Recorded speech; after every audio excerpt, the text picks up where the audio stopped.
Yo Gilbert, salut. Ça dit quoi? Salut, ça va bien. Oh là là. C'est bien. Je vais bien mon frère, on est là. Merci Dieu. Tant que je vais bien, tant que toi tu vas bien, moi je vais bien, ça veut dire que le Cameroun va bien. Merci. Alors dis-nous, aujourd'hui, tu m'as dit un truc tout à l'heure assez pertinent. Tu m'as dit que vraiment tu n'es jamais allé dans le Grand Sud. Parce que quand ici au nord on dit Grand Sud, ça veut dire qu'on parle de Douala, de Yaoundé, de Bafoussam, de Bertoua. Bref, tout ce qui concerne le Grand Sud, tu n'es jamais allé.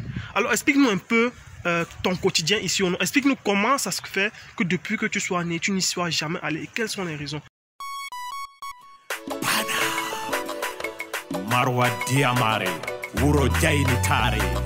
Yalomare, Jumare, Minipidi Yamare, Esti Yamare, Irodi Jaini Tare. Yalomare, Jumare, Minipidi Yamare, Esti Yamare, Irodi Jaini Tare. Alors allons-y pas à pas. Bon, les raisons sont énormes, parmi lesquelles je vais d'abord évoquer. On n'a pas de connaissances là-bas du Grand Sud. Bon. Donc, ce qui fait que arriver là-bas, on ne connaît personne et puis on ne peut pas aller seulement comme ça, s'installer chez qui on ne sait pas. Donc, la première chose, ça veut dire quoi? Ça veut dire que tu n'as pas de famille au Grand Sud, tu n'as personne, tu ne connais personne et du coup, c'est un peu compliqué. En fait, pour lui, c'est un peu compliqué d'aller au Grand Sud. Bon, à côté, là n'est même pas le problème. Là n'est pas le problème. Ça veut dire, il a dit un truc tout à l'heure assez pertinent qui a attiré mon attention, c'est que quand tu as parlé de ton école, tu m'as dit que tu es né à Mokolo. Tu es né au village de Mokolo. Alors parle-nous. Il a dit qu'il est né dans un village à Mokolo. Bon, en fait, pour ceux qui ne savent pas, Mokolo est une ville. C'est une ville, non? C'est une ville. Oui, une ville proche de Maroua. Ou bien une ville, on peut dire un quartier dans Maroua. Vous voyez un peu. Il est né au village de Mokolo. Mais à côté de ça, il y a un truc assez pertinent qui m'a dit, c'est que il a fréquenté là-bas. À l'époque où il était là-bas, il n'y avait pas de lumière. Gars, tu étudiais comment? Ah bon, là-bas, dans notre village, on étudiait sauf qu'avec la lampe tempête, les torches et autres là seulement. Le jour, il n'y a pas de piles, on est là seulement comme ça. On peut aller m'apporter de nos mamans qui sont dans la cuisine. Et si les examens s'approchent ou bien pendant les séquences et autres là, on s'approche de nos mamans et autres pour lire. Quand il n'y a pas les batteries, sinon là, c'est avec la lampe et le feu. Et le feu, ouais. Le feu en fait. Mais à côté de ça, il y a un truc assez pertinent qu'il m'a dit, c'est que Gilbert, lui, il est en licence. Tu m'as dit que tu fais la licence, non? Licence à l'université de...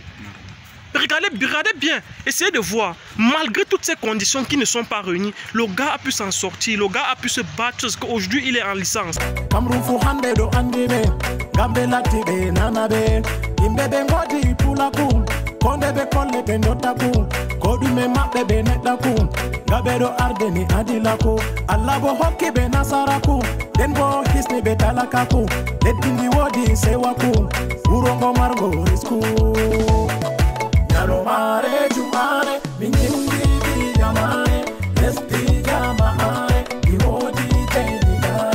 Ce qui est pertinent dans ce qu'il a dit tout à l'heure, c'est que ce n'est pas le fait qu'il n'y avait pas de lumière.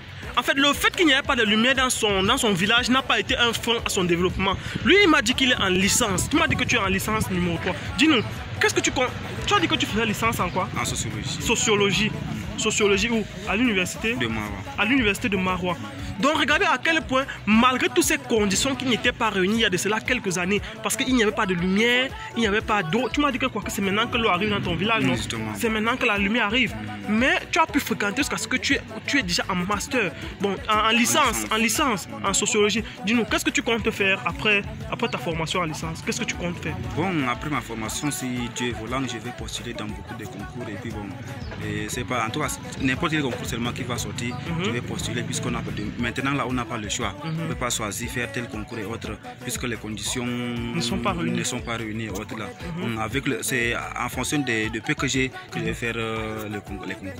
Ce qui est vraiment surprenant, c'est que les gens au Grand Sud vont dire le Nord, les Nordistes sont tous des gens qui ne réfléchissent pas. Parce qu'il veut t'avoir un truc, c'est que au Sud là-bas, il y a beaucoup de personnes.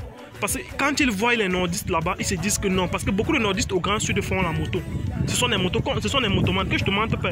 En majorité, il y en a qui quittent ici avec leur moto jusqu'au Grand Sud. Et vraiment, le comportement qu'ils adoptent là-bas au Grand Sud, ça fait en sorte qu'on pense que ceux qui sont au Grand Nord, en majorité, se comportent de cette manière. Mais vraiment, quand je suis arrivé ici, j'ai vu l'atmosphère, j'ai vu comment les gens vivent, j'ai vu comment les gens se comportent, comment les gens sont accueillants. J'ai compris que dans un sac de maïs, il y aura toujours des graines qui ne seront pas bonnes. Et peut-être ce sont ces graines qui ne sont pas bonnes qui sont au Grand Sud. J'ai compris que ici au Grand Nord, c'est que beaucoup de personnes n'évoluent pas parce qu'ils ne veulent pas, mais peut-être parce qu'ils n'ont pas d'opportunités, peut-être parce qu'ils n'ont pas assez d'infrastructures pouvant permettre le développement accéléré de cette zone. Parce qu'on va voir, on note que ici là, il y a tout. Il y a la vie.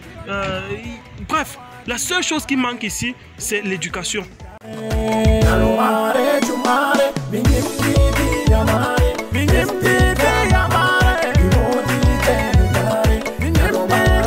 Et aussi, il y a un truc que je dois vous préciser, c'est qu'avant d'arriver au Grand Nord, on a parcouru les routes qui tendent de Ngaoundéré jusqu'à Maroua.